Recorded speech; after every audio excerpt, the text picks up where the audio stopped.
बिस्मिल्लाहिर्रहमानिर्रहीम। अस्सलाम वालेकुम नाज़रीन, आप देख रहे हैं प्रोग्राम हकीकत ये है विद फैसल इदरीस बट और मैं हूँ मोहम्मद हसनैन। आज इस प्रोग्राम में सबसे पहले जिस टॉपिक के ऊपर हम बात करेंगे वो आज़ाद कश्मीर के इंतखाबात और इंतखाबात का मरहला चूँकि मुकम्मल हो चुका है और कल साबिक़ वज़ीर आज़म और पाकिस्तान मुस्लिम लीग नून के सदर मियाँ मोहम्मद नवाज़ शरीफ ने अहम स्पीच की, अहम खिताब किया, जिसमें उनके हमरा उनके छोटे भाई वज़ीर आज़म पाकिस्तान मियाँ मोहम्मद शहबाज शरीफ भी मौजूद थे। साथ में उनकी साहबजादी वज़ीर-ए-आला पंजाब मरीम नवाज़, उन्होंने भी कल खिताब किया और उनके हमरा दीगर वफाकी वज़रा जिनमें डिप्टी वज़ीर आज़म इसहाक़ डार भी मौजूद थे और उनकी कैबिनेट भी वहाँ पर मौजूद थी, जहाँ पर मुबारकबादों का सिलसिला भी हुआ।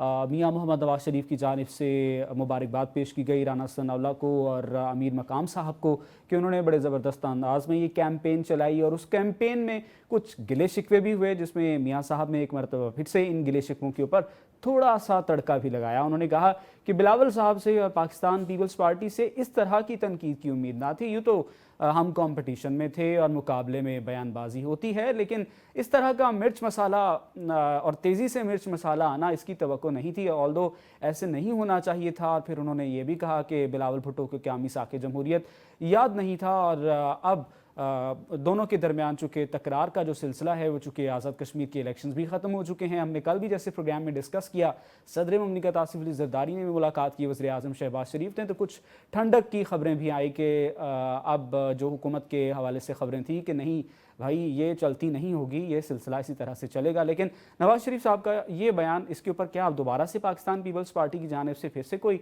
बयानबाजी आएगी या नहीं, ये अब देखना बाकी है। दूसरी जानिब आज़ाद कश्मीर के वज़ीर आज़म का इंतखाब भी होना है, जिसमें मियाँ मोहम्मद नवाज़ शरीफ साहब ने चंद एक अहम नाम लिए हैं और उन नामों में से कौन से वज़ीर आज़म आज़ाद कश्मीर होंगे, कौन इस गद्दी पर बैठेगा, ये अब एक अहम सवाल है जिसके बारे में फैसल इदरीस भट्ट साहब से पूछेंगे भी। अगर इन नामों के ऊपर गौर किया जाए तो उनमें शाह गुलाम कादिर और तारिक फ़ारूक, कर्नल रिटायर्ड वकार और राजा फ़ारूक हैदर में से किसी को वज़ीर आज़म मुंतखब किया जा सकता है। और इनमें से वज़ीर आज़म कौन होगा या किन नामों के ऊपर मज़ीद भी मुशावरत हो रही है या यही नाम है जिनमें से कोई एक फ़ाइनल होगा या सीवी किसकी तगड़ी है, इस प्रोग्राम में हम जानेंगे भी। जो दूसरा हमारा टॉपिक है उसमें तालिबान रजीम को चूँकि 5 साल मुकम्मल हो गए हैं और ये रजीम जब अमेरिका यहाँ से निकला था तब के मनाजिर भी हमने देखे थे कि उस जहाज़ के ऊपर किस तरह से अफ़गानी नौजवान उस जहाज़ के ऊपर चढ़ दौड़े थे। उन्हें ये लग रहा था कि हम इस जहाज़ के ऊपर चढ़ जाएंगे, बेशक कहीं भी जगह मिली टायर के ऊपर बैठकर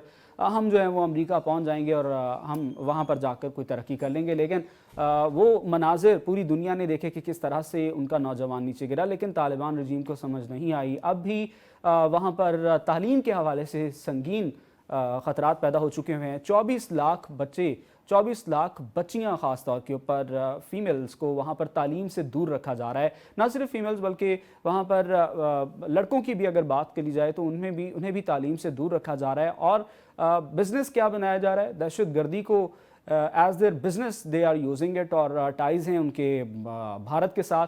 हमने देखा कि पाकिस्तान ने भरपूर उनसे मुज़ाकरात की कोशिश की, दोस्ती का हाथ भी बढ़ाया, लेकिन वो पाकिस्तान को बाईपास करके जाकर मुल्ला का हमने दौरा देखा। भारत में वो गए, जाकर बड़े भरपूर अंदाज से उन इमेजेस को भी दिखाया गया और इसे पाकिस्तान को एक पैगाम भी पहुंचा। लेकिन दैट्स देयर चॉइस, उन्होंने किस चीज़ को एज अ बिज़नेस लेना है। पाकिस्तान के साथ तिजारत के मामलात अगर देख लिए जाए तो वो मुकम्मल तौर पर मुअत्तल हैं, जहाँ पर पाकिस्तान से बड़ी तादाद में यहाँ से फ्रूट्स जाते थे, यहाँ से गंदुम जाती थी, दीगर ट्रेड रूट पाकिस्तान अफ़गानिस्तान के थ्रू लेता था। लेकिन अब उन्होंने इस तिजारत को ब्लॉक करके दूसरी जानिब दहशत गर्दी को एज ए बिज़नेस इस्तेमाल किया हुआ है। और संगीन ख़तरात ये हैं कि इनके पास डिजिटल आलात जो हैं वो बहुत ज़्यादा होते जा रहे हैं, बेशक वो ड्रोन्स हों या इसके अलावा जदीद मशीन्स गन्स हो या ऐसे आलात जिनमें नाइट गॉगल्स हैं, या जो अमरीकी असलहा जो छोड़ा गया था वो भी वाफिर मिकदार में इनके पास मौजूद है। और BLA की ट्रेनिंग भी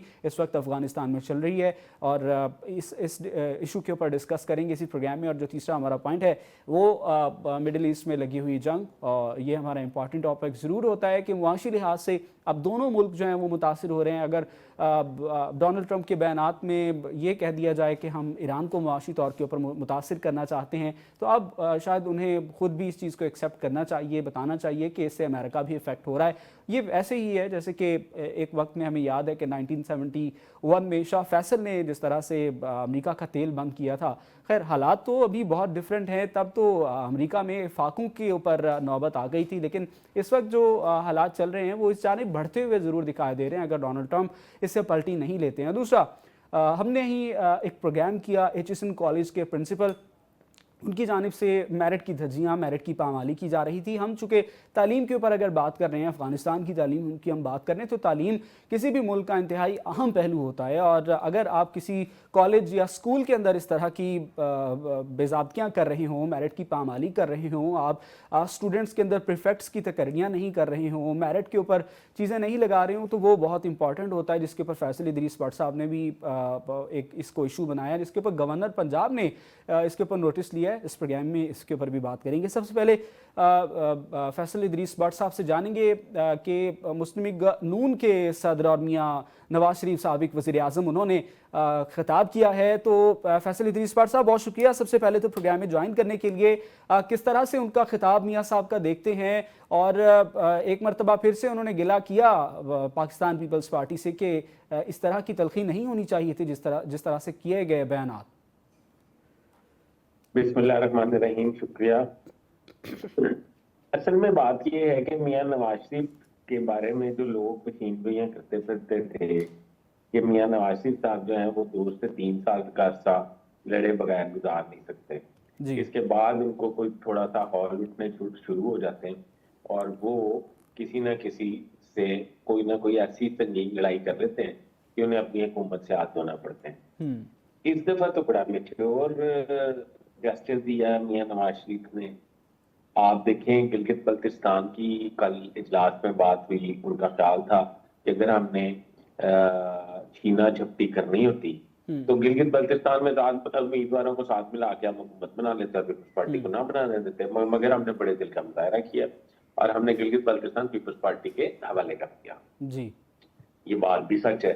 अब दूसरी बात ये है कि मियां साहब ये कहते हैं कि आपस में तलखी इतनी नहीं बढ़नी चाहिए, सियासी लोगों को आपस में तलखी इतनी नहीं बढ़ानी चाहिए। तो मैं इस बात से 100% मुत्तफिक हूँ।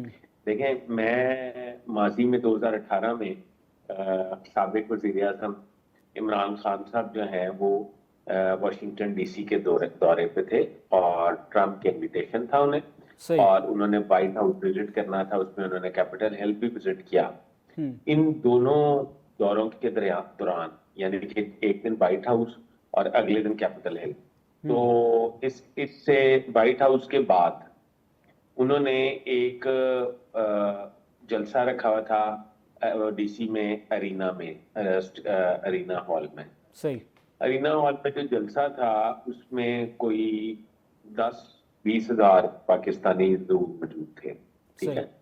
तो उसमें उन्होंने जो तकरीर की वो भी तलखी वाली तकरीर थी, नफरत पर। उन्होंने कहा कि जी, नफरत पर मबनी, सर इस तरह के जुमले इस्तेमाल किए। नफरत पर मबनी, बिल्कुल सही कह रहे हैं।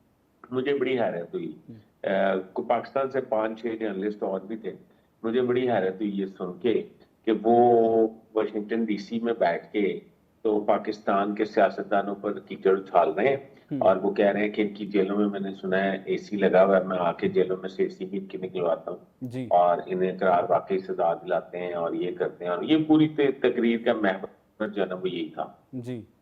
तो मुझे अफसोस ये हुआ कि इंडियन प्राइम मिनिस्टर जब अमेरिका के दौरे पे जाता है, कई दफा मोदी ने अपनी ख्वाहिश का इजहार किया है कि वो पाकिस्तानी इंडियन कम्युनिटी से मिलना चाहते हैं, तो अमेरिकन गवर्नमेंट ने उनका अरेंजमेंट किया, वो कम्युनिटी से मिलते हैं और वो इंडिया की फलाह की बात करते हैं, इंडिया में इन्वेस्टमेंट लाने की बात करते हैं। खान साहब जो हैं वो कहते थे कि ये चोर हैं, ये लूट लिया, इन्होंने मुल्क को तोड़ दिया, फलां कर दिया, यानी कि कोई इन्वेस्टर ने आना भी है तो वो ना आए जी। तो मुझे बड़ा अफसोस हुआ इस बात पे। और आज उनकी इंतहा मतलब इख्तिलाफात की और मतलब लड़ाई झगड़े की, नोक झोंक की तो नहीं, जातियात की लड़ाई की ये है कि आज वो जेल में बैठे हैं और दूसरे सारे सियासतदान तकरीबन हुकूमत में है जी। सही। तो बिलावल साहब की जानिब से बट सब जिस तरह से बिलावल साहब की जानिब से बयानात सामने आए, जैसे कि आपने साबिका वज़ीर आज़म की भी बात की, बानी पीटीआई की, जिस तरह से वो यूं मुंह के ऊपर हाथ करके कहा करते थे कि मैं वापस जाऊंगा तो मैं तुम्हें देख लूंगा। इस तरह से बिलावल का भी एक हाँ, और मैं छोड़ूंगा नहीं। जी जी, और बिलावल का टिकटॉक करना, और अब जिस तरह से मियां साहब ने भी यह कहा कि ज़ाती दुश्मनी में तब्दील नहीं करना चाहिए। माजी की एग्जांपल्स हैं, नवाज शरीफ और मोहतरमा शहीद बेनज़ीर भुट्टो साहिबा के दरमियान भी बहुत सारे इख्तलाफात थे, लेकिन हमें इस तरह की तलखी जिस तरह से अब बिलावल कर रहे हैं, हुकूमत को चलता करने की बातें कर रही हैं, ये तो फिर वही बानी पीटीआई वाला रवैया हुआ।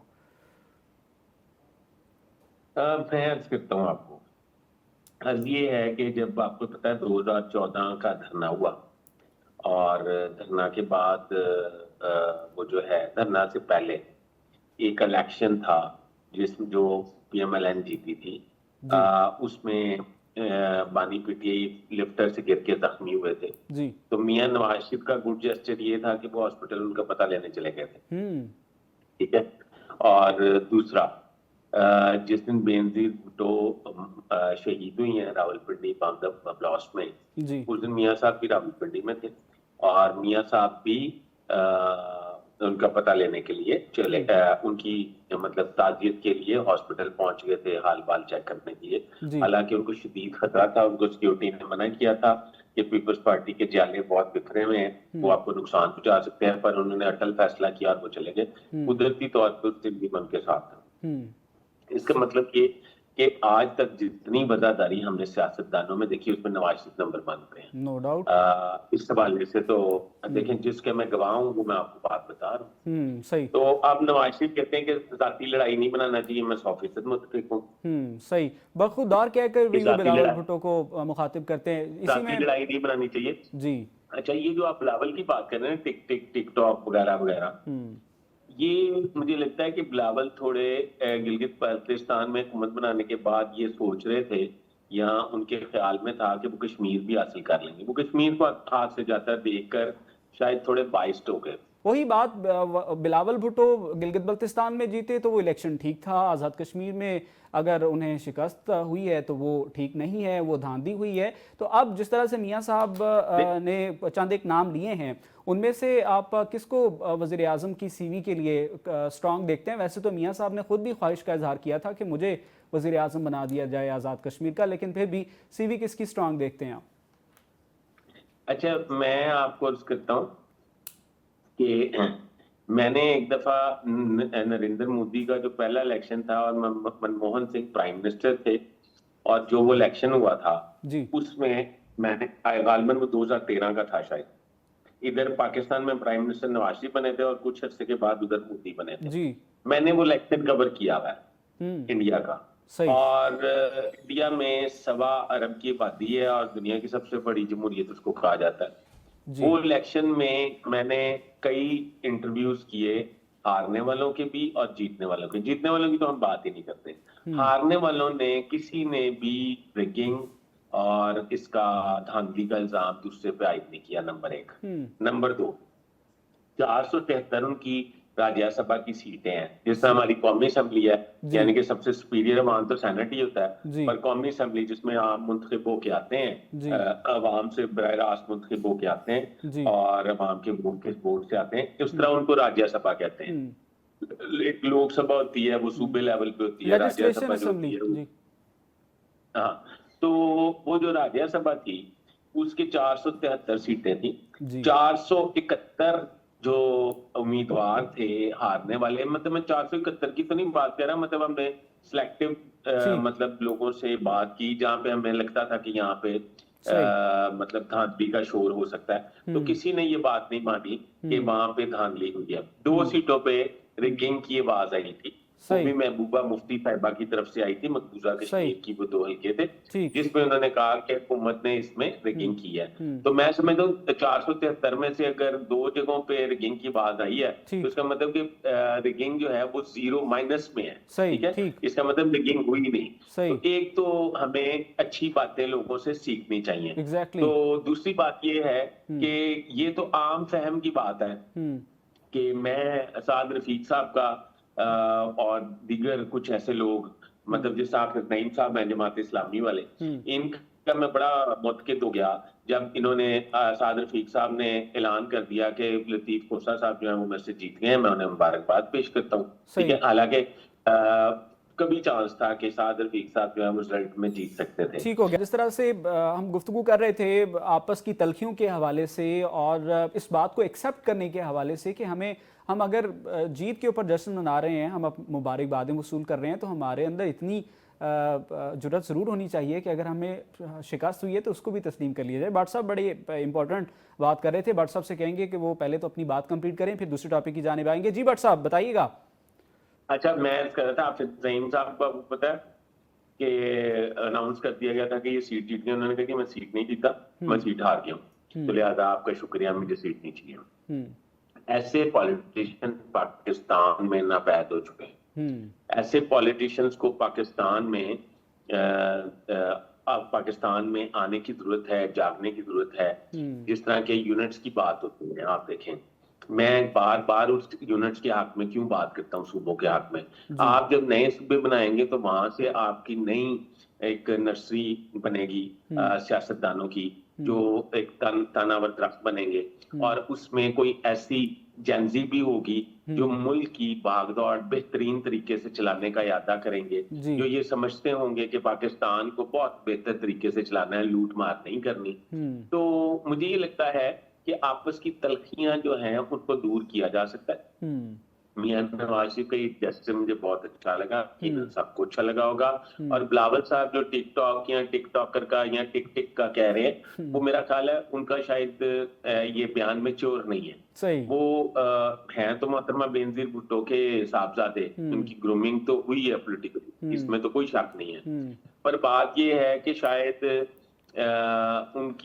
उनको ग्रूमिंग की और जरूरत थी। आसिफ अली जरदारी साहब उन्हें वैसे ग्रूम नहीं कर पाए। आसिफ अली जरदारी साहब जो है वो एक मंजे हुए सियासतदान है, उन्हें पता है कि हमने किस तरह चलना है। पहले ये समझ लें कि ये जो सूबों का इशू चल रहा है, ये सूबों का इशू, मेरे पास इतलात ये है कि मुस्लिम लीग नून ने नीम रजामंदी का इजहार कर दिया है कि पंजाब में अगर सूबे बनेंगे तो हम उसको मैनेज कर लेंगे। उनका ख्याल है कि पंजाब में सीटें हम जीतते हैं, सूबे जितने भी बन जाए कुफ्ते मारी होंगी। ठीक है, अब प्रॉब्लम आ रहा है सिंध में। सिंध में प्रॉब्लम की वजह से बिलावल जो है वो नाराज नजर आते हैं, और उनकी नाराजगी की वजह जो है वो सबको समझ आ रही है कि सिंध में अगर तकसीम हुई तो सिंध में तो आपको पता है जी सुन्नी तहरीक की बड़ी सीटें हैं, सिंध में एमपीएम भी बहुत है, सिंध में मुस्लिम लीग नून भी कुछ सीटें जीत जाती है, सिंध में पीर पगाड़ा लीग जो है वो भी सीट जीत जाती है। तो उसमें फिर सिंध जो है पीपल्स पार्टी के हाथों से मुझे सिरकता महसूस हो रहा है, जिसकी वजह से मुझे लगता है कि शायद बिलावल नाराज नजर आते हैं और वो हुकूमत के खिलाफ ऐसी बातें करते हैं। बहरहाल मैं आपको फिर एक दफा बताऊंगा, मैंने आपको पहले भी हमने बात की थी प्रोग्राम में कश्मीर इलेक्शन से पहले, कि ये हमें जाता नजर, ये आरजी लड़ाई है, ये कश्मीर इलेक्शन के बाद खत्म हो जाएगी। वही देखा आपने कश्मीर इलेक्शन के बाद वजीर आजम पाकिस्तान, सदर पाकिस्तान मोहसिन नकवी साहब और स्पीकर कौमी असम्बली, स्पीकर पंजाब असम्बली, सारों ने शिरकत की उस मुलाकात में। और इस मुलाकात का मेरे पास इत्तलात ये आती हैं कि इस पे तकरीबन नीम रजामंदी का इजहार कर दिया गया, क्योंकि शहबाज शरीफ साहब एक दिन पहले मियां नवाज शरीफ साहब से मिले थे और मियां नवाज शरीफ साहब से उन्होंने ये बात की थी कि सूबों के हवाले से हमारी पार्टी पॉलिसी क्या होगी। सही। तो मेरा ख्याल है वो तो उन्होंने इस बात को मान लिया। मरियम नवाज साहिबा जो है वो इस वक्त बज़ाहिर, आगे अल्लाह को पता है, बज़ाहिर चीफ मिनिस्टर पंजाब की हैं, और चीफ मिनिस्टर पंजाब से वो प्राइम मिनिस्टर सेक्रेटरीट की उम्मीदें लगा के बैठी हुई हैं कि वो प्राइम मिनिस्टर हाउस में जाके बैठेंगी और अगली प्राइम मिनिस्टर मरियम नवाज साहिबा होंगी। और उनका ये ख्याल है कि अगर पंजाब में मतलब हमजा को एक सूबा मिल जाए, कोई अली डार साहब की बड़ी ट्रेनिंग हो रही है, अली डार साहब को एक सूबा मिल जाए, और कोई नहीं, बेटे शेटे भी हैं, जुनेद सफदर साहब भी हैं, पाकिस्तान पार्टी भी है जी। मैंने कहा इस्तेहकाम पाकिस्तान पार्टी भी है भट्ट साहब। मुस्लिम लीग नून उन्हें हुकूमतें तो नहीं देगी भाई, वो तो उन्हें समझते हैं कि अपने क्या कहते हैं कॉम्पिटिटर समझने। लेकिन सर आप तो अंपायर की बात करते हैं। हाँ, तो वो ना उसमें ये है कि देखिए घर की 5 7 10 लोग हैं, तो 5 7 लोग हों तो बस ठीक है, 5 साल में अपने चीफ मिनिस्टर बन जाएंगे, कोई इशू नहीं। इशू असल में सिंध में है। सही। सिंध में रौला ये है कि आप देखें ना, रईस मुनीर साहब भावलपुर से अगर इलेक्शन लड़े तो जी। भावलपुर एक सूबा बनता है, तो वहां के वो चीफ मिनिस्टर बन जाएंगे। अगर जनेर सफदर साहब जो हैं वो डीजी खान से लाइक, या अगर मुल्तान एक सूबा बनता है तो मुल्तान से वो इलेक्शन लड़ लेते हैं, तो वो मुल्तान के चीफ मिनिस्टर बन जाएंगे। तो कैप्टन सफदर साहब को मैं सॉरी माफी चाहता हूँ, भूल गया था। लगता है उनकी भी बारी आने वाली है। तो उधर जो है ना सिंध में जो तकसीम होगी ना, उसमें ज्यादा प्रॉब्लम होगा, क्योंकि कैप्टन उसमें सफदर साहब की MKN बड़ी बारी की आप बात कर रहे हैं, मानसेरा के को सूबा बनाने के हवाले से भी इस वक्त जो मुतालबा है वो भी जोर पकड़ रहा है। तो क्या मानसेरा से फिर आप कैप्टन सफदर को ही ले लीजिए, बड़े कॉम्पिटेंट हैं वो, उनकी स्पीचेस रिसेंटली भी हमने देखी हैं। नहीं, मसला और है ना भाई। मसला ये पंजाब के सूबे तो पहले निपट लेना, अभी मानसरे में ना जाए, ठीक है ना।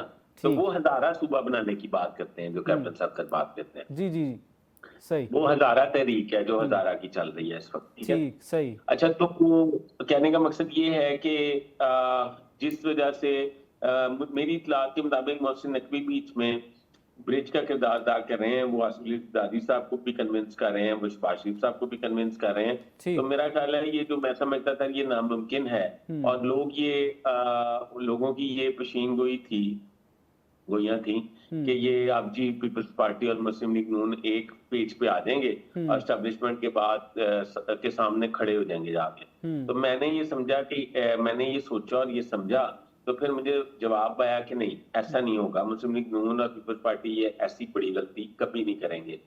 और फिर आप देखें कि जो तकरीब हुई है इस्लामाबाद में 14 अगस्त के हवाले से मॉन्यूमेंट में, उसमें वज़ीर आज़म, कैबिनेट और फेडरल फील्ड मार्शल और बरी फौज और फजाइया के सरबराह और इस तरह, मतलब ये लोग शरीक हुए। उसमें सिर्फ एक चीफ मिनिस्टर शरीक हुआ जिसका ताल्लुक पंजाब से था। तो इसका मतलब ये, और फिर हुआ ये कि जब उसका इफ्तिताह करना था उस मॉन्यूमेंट यादगार फतह का बेसिकली वो इफ्तिताह हुआ है। यस, तो वो कह रहे थे कि वहां पे फील्ड मार्शल और वजीर आज़म ने उसका इफ्तिताह करना था, पर फील्ड मार्शल ने ख्वाहिश का इज़हार किया कि तमाम जो फेडरल कैबिनेट है वो भी स्टेज पे आ जाए और चीफ मिनिस्टर पंजाब साहिबा जो है वो भी स्टेज पे आ जाए, ताकि मेरा मतलब कि एक मिलजुल कर जो है वो उसका मतलब एक तासर दिया जाए यकजहती का। तो उसमें ना सुहेल अफरीदी मौजूद थे, ना उसमें मुराद अली शाह मौजूद थे, ना उसमें बलूचिस्तान वाले पुख्ती साहब मौजूद थे। तो इसका मतलब ये है कि इनका आपस में रिलेशनशिप और वर्किंग रिलेशनशिप जो है वो बहुत बेहतर जा रहा है मुस्लिम लीग नून का और एस्टेब्लिशमेंट का। फिर पिछले दिनों बातें शुरू हो गई एस्टेब्लिशमेंट नून से, सही, सॉरी, पिछले दिनों बातें शुरू हो गई कि एस्टेब्लिशमेंट मुस्लिम लीग नून से नाराज नजर आती है, वजीर आज़म को बदलने का फैसला हो गया। आपने देखा मक्का मायदा में दोनों खाना काबा के अंदर दाखिल हो रहे हैं और एक दूसरे का बाजू थामा हुआ है। एक मैसेज था उन लोगों के लिए, ये जो क्यास रहियां कर रहे थे या अपनी ख्वाहिशात का इजहार कर रहे थे। मुझे लगता है कि मुस्लिम लीग नून मियां नवाज शरीफ की लाइव लेंथ भी बहुत अच्छी है और शहबाज शरीफ साहब भी बहुत ही मतलब एस्टेब्लिशमेंट के फेवरेट हैं और वो बड़ा फूंक फूंक के कदम रख रहे हैं। और आने वाले वक्त में ये भी हो सकता है कि में भी पॉसिबल कि शहबाज शरीफ साहब जो हैं उनको रिप्लेस ही ना किया जाए और मुस्लिम लीग नून ने दोबारा अपना वज़ारत उस्मा का कैंडिडेट जो है वो नामजद कर दें। अच्छा, अब आप कर रहे हैं कश्मीर के प्राइम मिनिस्टर की बात जी। तो कश्मीर के प्राइम मिनिस्टर गुलाम कादिर जो है उनको मैं बड़ा हॉट कैंडिडेट समझता हूँ, पर मुझे इस दफा तारिक फरूक जो है वो ज्यादा हॉट कैंडिडेट लगते हैं, क्योंकि उसकी वजह है कि मियां नवाज शरीफ साहब ने ये फैसला करना है और तारिक फरूक जो है वो लंदन में जब पाकिस्तान से जलावतनी काट रहे थे मियां नवाज शरीफ, तो लंदन में वो नवाज शरीफ के साथ बहुत उन्होंने साथ दिया और नवाज शरीफ बुरे वक्त में साथ देने वालों को हमेशा याद रखते हैं। तो राजा फरूक इधर के चांसेस मुझे बिल्कुल नहीं लगते सही। और मुझे लगता है कि यहाँ शाह गुलाम कादिर या फरूक या तारिक फरूक जो है ये जो है ना ये वज़ारत दिफा के उम्मीदवार हो सकते हैं। दोनों में से एक, नाम चार है ना, दोनों में से एक ठीक हो गया। तो एक कर्नल साहब है, कर्नल वकार, उनके भी चांसेस नहीं मुझे लगते।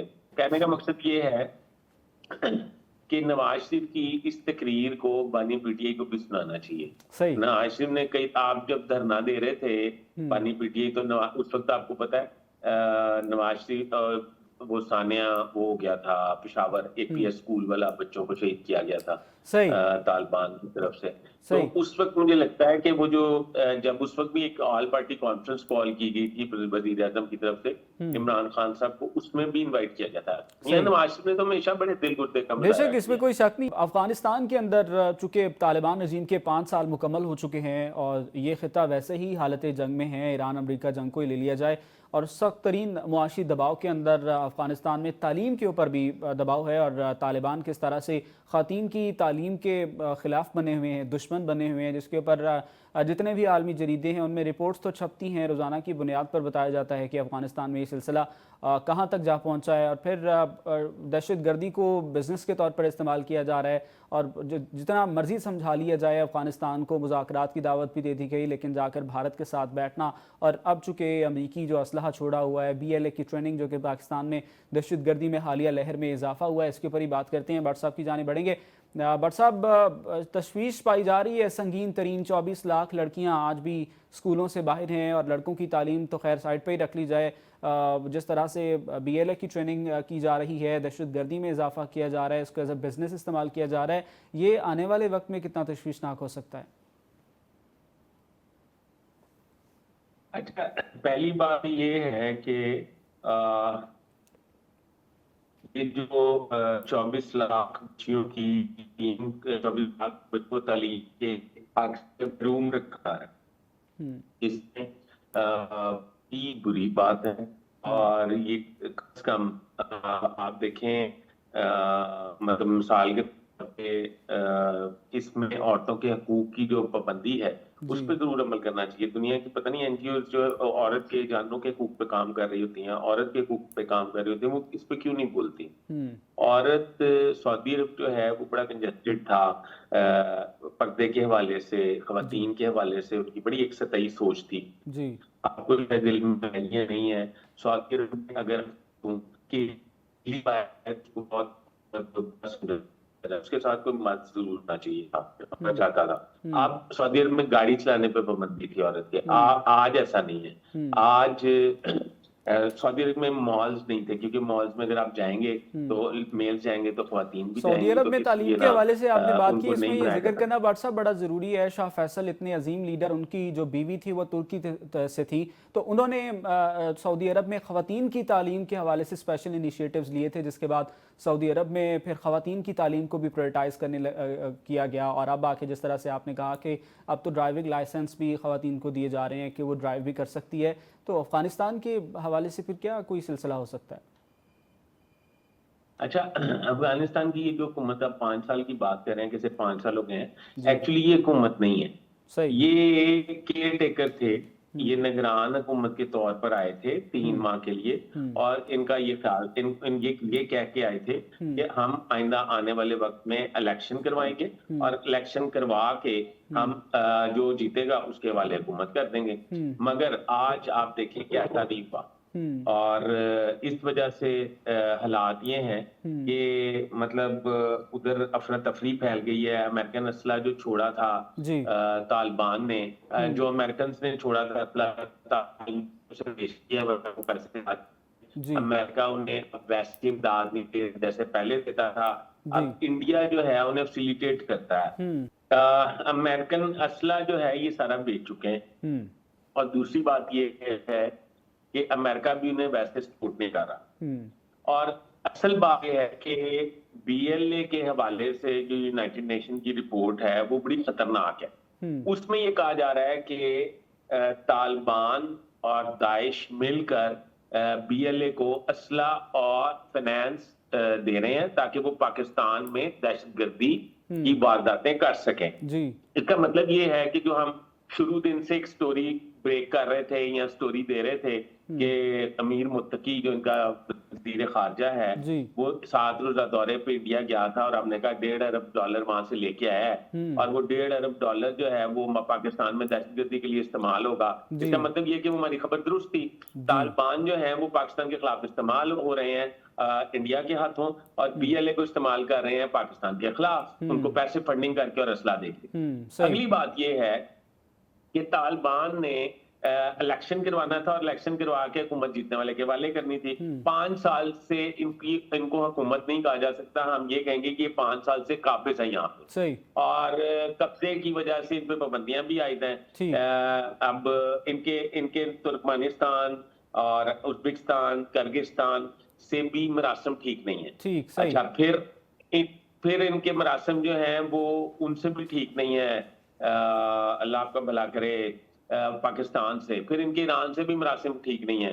अब हालात ये हो गए हैं कि इन मरासिम की वजह से इनका खाना पीना जो है वो रुक गया है। अब वो ये दहशतगर्दी के लिए पैसे लेके अपने माशी तौर पर अपने आप को भी ठीक करते हैं। पाकिस्तान के साथ तिजारत बंद है, आपको पता है, और ये पाकिस्तान में PLA के जरिए दहशतगर्दी भी करवाते हैं। हमारी सिक्योरिटी फोर्सेज और हुकूमत एक पेज पे है दहशतगर्दों के हवाले से। उनका ये ख्याल है कि इनको इस दफा इनका मुकम्मल तौर पर सफाया किया मुकम्मल तौर पर सफाया होगा। चूंकि टाइम कम है तो हम जिस तरह से आपने पहले भी खबर दी HSN कॉलेज के हवाले से और उनके प्रिंसिपल के हवाले से, और जो वहाँ पर मेरिट की धज्जियाँ उड़ाई जा रही थी, मेरिट की पामाली थी, जिसमें तलबा में प्रीफेक्ट्स का इंतखाब नहीं किया जा रहा था, साथ ही हाउस मास्टर्स की तकर्री के हवाले से तदरीसी और इंतज़ामी अमले की तरक्की, प्रमोशन तक भी रुकी हुई थी, इसके ऊपर भी नोटिस लिया गया है, गवर्नर पंजाब ने लिया है। इस हवाले से भी बताइएगा भट्ट साहब, चूँकि ये खबर इसी प्रोग्राम में डिस्कस हुई, आपने ये खबर दी और अब इसके ऊपर एक्शन भी हुआ है। अच्छा, इसमें ना प्रिंसिपल साहब जो है ना वो वहाँ डिक्टेटरशिप टाइप एक प्रिंसिपल बनने की कोशिश कर रहे थे। हमारा किसी से कोई दावत नहीं है। हमें पता ये चला कि उन्होंने एक ऑर्डर पास किया है जिसमें उन्होंने कहा है कि जितने स्टेक होल्डर्स यानी कि बच्चे और उनके वालिदैन, उनको किसी भी बात में इत्मीनान में नहीं लिया जाएगा। मेरिट की धज्जियां उड़ा दी जाएंगी तो मेरिट जो है उसकी पासदारी नहीं की जाएगी और मेरिट के मुताबिक जो है वो काम नहीं किया जाएगा। और जिसको इंतजामिया का मतलब मनपसंद होगा, जो इंतजामिया का जो मनपसंद होगा, उसको वो जो है ना उसकी मतलब उसे प्रीफेक्ट भी बना सकते हैं, उसे फॉर्म कैप्टन भी बना सकते हैं, उसे किसी इजाज के लिए मुंतखब कर सकते हैं, उसे स्कॉलरशिप के लिए मुंतखब कर सकते हैं और एडमिशन और री एडमिशन और रिपैट्रिएट का सिलसिला भी इसी बुनियादों पर होगा। हमने क्योंकि आज हम अफगानिस्तान की तालीम के बारे में इतने कॉन्शियस हो रहे हैं कि 24 लाख बच्चों को तालीम नहीं दी जा रही, तो हम अपने इस इदारे में जो पाकिस्तान की एक बेहतरीन दरसगाह है इसको बर्बाद होता तो नहीं देख सकते। हमने इस बारे में तनकीद नहीं की थी, हमने इनके इसलिए अपने प्रोग्राम में बात की थी ताकि स्टेक होल्डर्स जो हैं वो भी इसके बारे में सोचें और जो इंतजामिया ये कर रही है उसको भी ये समझ आए कि हम ये गलत स्टेप ले रहे हैं। उस पे अल्हम्दुलिल्लाह हुआ ये कि गवर्नर, बोर्ड ऑफ गवर्नर, जो HSN कॉलेज का बोर्ड ऑफ गवर्नर होता है, उसके गवर्नर पंजाब जो है वो हेड होते हैं, चेयरमैन होते हैं। तो चेयरमैन ने एक खत लिखा है, मैं ये लेटर जो है वो आपको कहूंगा कि वो भी स्क्रीन पे साथ जरूर चलाएं। उन्होंने प्रिंसिपल को खत लिखा और उन्होंने कहा है कि तमाम स्टेक होल्डर्स को इत्मीनान में लिया जाए, मेरिट का बोलबाला किया जाए और इंतजामिया जिस हवाले से भी कोई फैसला करे उसे वेबसाइट और सोशल मीडिया पर अवेजा किया जाए ताकि स्टेक होल्डर्स की वहां पे एक्सेस हो सके। ये मैं समझता हूँ उन लोगों की जीत है जो अपने बच्चों को HSN कॉलेज में पढ़ा रहे हैं। मैं उनको मुबारकबाद देता हूं और उम्मीद करता हूं कि प्रिंसिपल अपने गलत फैसले पर डट जाने की बजाय इस पाकिस्तान की अजीम दरसगाह को मजीद बेहतर करने के लिए किरदार अदा करते रहेंगे। तो एक HSN कॉलेज के वो प्रिंसिपल भी हमने देखे थे जो मेरिट पे अड़ गए थे और उन्होंने रिजाइन कर दिया था, पूरी हुकूमत एक ब्यूरोक्रेसी एक साइड पे हो गई थी।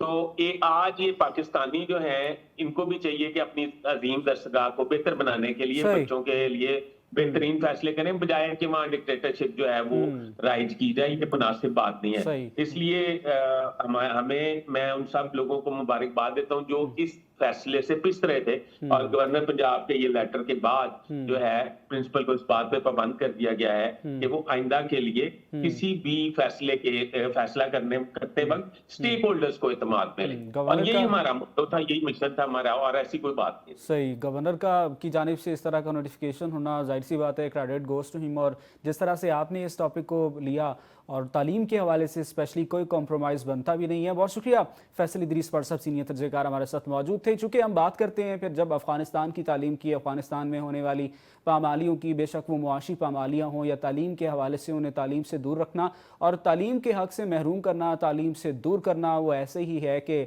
आपको फिर किसी एटम बम की ज़रूरत नहीं है। और हम ये देख भी रहे हैं अफ़गानिस्तान में जो ये सिलसिला चल रहा है। आज के प्रोग्राम से अब तक के लिए इतना ही। नाज़रीन, देखते रहिए।